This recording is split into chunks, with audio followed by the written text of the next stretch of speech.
बिस्मिल्लाहिर्रहमानिर्रहीम। अस्सलाम वालेकुम नाजरीन ग्रामी, वीडियो में थोड़े से आपके साथ मामलात शेयर करने हैं। एक मामला जो रेकोडेक में हुआ है, पाकिस्तान को 6 अरब डॉलर का जो नुकसान हुआ है, इसका जिम्मेदार कौन है और जो ताजरों ने हड़ताल की है, इस हवाले से इमरान खान और इमरान खान की गवर्नमेंट का क्या स्टांस होगा, इन तमाम तर खबरें आपके साथ शेयर करेंगे मुकम्मल एनालिसिस के साथ। वीडियो जानने से पहले छोटी सी गुजारिश है कि चैनल को सब्सक्राइब करें, घंटे के निशान को दबाएं और वीडियो को लास्ट तक जरूर देखें ताकि इसी तरह की खबरें आपको मिलती रहें। नाजरीन ग्रामी, सबसे पहली बात यह है कि हिसाब होना चाहिए कि 6 बिलियन डॉलर का आखिर जिम्मेदार कौन है, किसके कहने पर, किसके हुक्म पर ये रेकोडेक का तमाम सर मामला जो है ये अदालत में गया। उधर से पाकिस्तान को 6 बिलियन डॉलर का नुकसान हो गया। अब जिस शख्स को इस पैसों के बारे में सवाल करेंगे वो रोना शुरू हो जाएगा। नाजरीन ग्रामी, पाकिस्तान को इसी तरह चूना लगाया गया, लेकिन आज तक किसी शख्स ने मुंह नहीं खोला।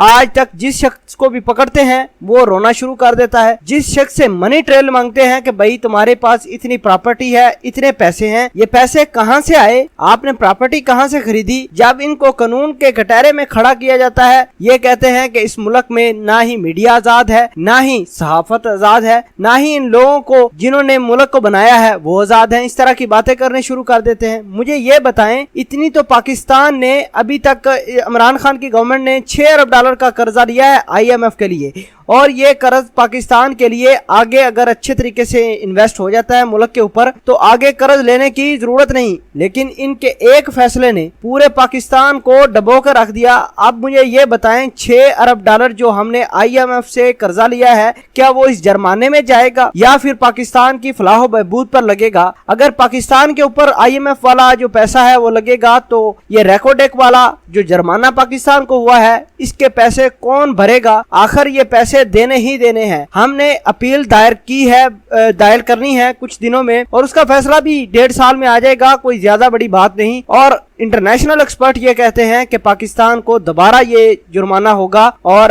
साथ इसके साथ सूद भी लगा है 1 अरब 86 करोड़ डॉलर का। इसके पैसे, इस तमाम तर चीजों के ये पैसे जाएंगे कहाँ और ये पैसे देगा कौन? अब बात करते हैं कि शहबाज शरीफ के बारे में एक खबर छपी है। ये पाकिस्तान ने नहीं छापी बल्कि यूके का एक अखबार है डेली मेल, उसने छाप दी है कि हमने 50 करोड़ डॉलर पाकिस्तान के सलाम मुतासरीन को दिए थे, और उस वक्त के मौजूदा जो हैं चीफ मिनिस्टर शहबाज शरीफ, उन्होंने ये पैसों में मनी लॉन्ड्रिंग की। मुझे आप ये बता दीजिए, क्या पाकिस्तान के जितनी भी अवाम है, पाकिस्तान के सलाब के मुतासरीन लोग हैं, क्या उनके पैसे भी इन्होंने मनी लॉन्ड्रिंग में इस्तेमाल किए? केस का फैसला होना चाहिए, बिल्कुल होना चाहिए। शहबाज शरीफ को अदालत में जाना चाहिए, या फिर डेली मेल की जो ये न्यूज है कि शहबाज शरीफ ने इस पैसों को मनी लॉन्ड्रिंग में इस्तेमाल किया और 80 से ज्यादा बरतानिया में जायदादें खरीदी, तो बात यह है कि इसकी तहकीकात होनी चाहिए। अगर शहबाज शरीफ सच्चे हैं तो शहबाज शरीफ को चाहिए कि डेली मेल के ऊपर कानूनी चाराजोई करे। अगर नहीं शहबाज शरीफ इस चीज के बारे में कुछ कहते तो यकीन माने कि शहबाज शरीफ को इसका भी हिसाब देना पड़ेगा कि भाई सलाब के मुतासरीन का पैसा आपने क्यों खाया,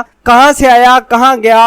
अगर पाकिस्तान के अदारों के पास पैसा होता, पाकिस्तान की ये हालात ना होती। अब दोस्तों, आखिरी बात जो आपके साथ शेयर करता हूं कि ताजरों ने जो तमाशा किया है इमरान खान की गवर्नमेंट को डिस्टेबलाइज करने के लिए कि हम मुल्क नहीं चलने देंगे और हड़तालें करेंगे, मुझे ये बताएं इमरान खान ने कौन सा गलत काम किया है? इनसे यही पूछा है कि भाई जब आप कोई सौदा सलफ खरीदें, कोई बड़ी डील करें तो आप कौमी धारे में आकर खरीदें, आपको इसके ऊपर टैक्स देना होगा, आपको शनाख्ती कार्ड देना पड़ेगा अपना। दुनिया में जितनी भी बड़ी मुआशरतें हैं वो टैक्स को खुशी खुशी देते हैं। एक वाहिद कौम हम हैं जो टैक्स देने से घबराती है, और ये वो लोग हैं जिन्होंने अरबों डॉलर की प्रॉपर्टी खरीदी और यही कहते हैं कि ना ही इस मुल्क के सहाफी महफूज हैं, ना ही इस मुल्क की मीडिया आजाद है, ना ही इस मुल्क के सरमायाकार आजाद हैं। मुझे ये बताएं, क्या जमहूरियत को नुकसान इमरान खान पहुंचा रहा है कि आजकल के ताजर? ये बहुत बड़ी अहम बातें हैं। बहरहाल ये मुल्क चलेगा, इंशाल्लाह चलेगा, और जो लोग अमेरिका भारत की डार्लिंग बनी हुई हैं, जिन पर अमेरिका और भारत ने और इसराइल ने पैसे लगाए हुए हैं, वो पाकिस्तान के खिलाफ जरूर जाएंगे। अपने पाकिस्तानी होने का सबूत दीजिए, गवर्नमेंट को सपोर्ट कीजिए, और जितना भी टैक्स बनता है आपके ऊपर वो जरूर दीजिएगा। टैक्स देंगे तो मुल्क चलेगा, वरना फिर वो पुराना हिसाब ही हमारे साथ रहेगा। दोस्तों, मेरे ख्यालात से आप इत्तेफाक कर भी सकते हैं और इख्तलाफ भी। अपना कमेंट सेक्शन में इजहार जरूर कीजिएगा। जज़ाकल्लाह।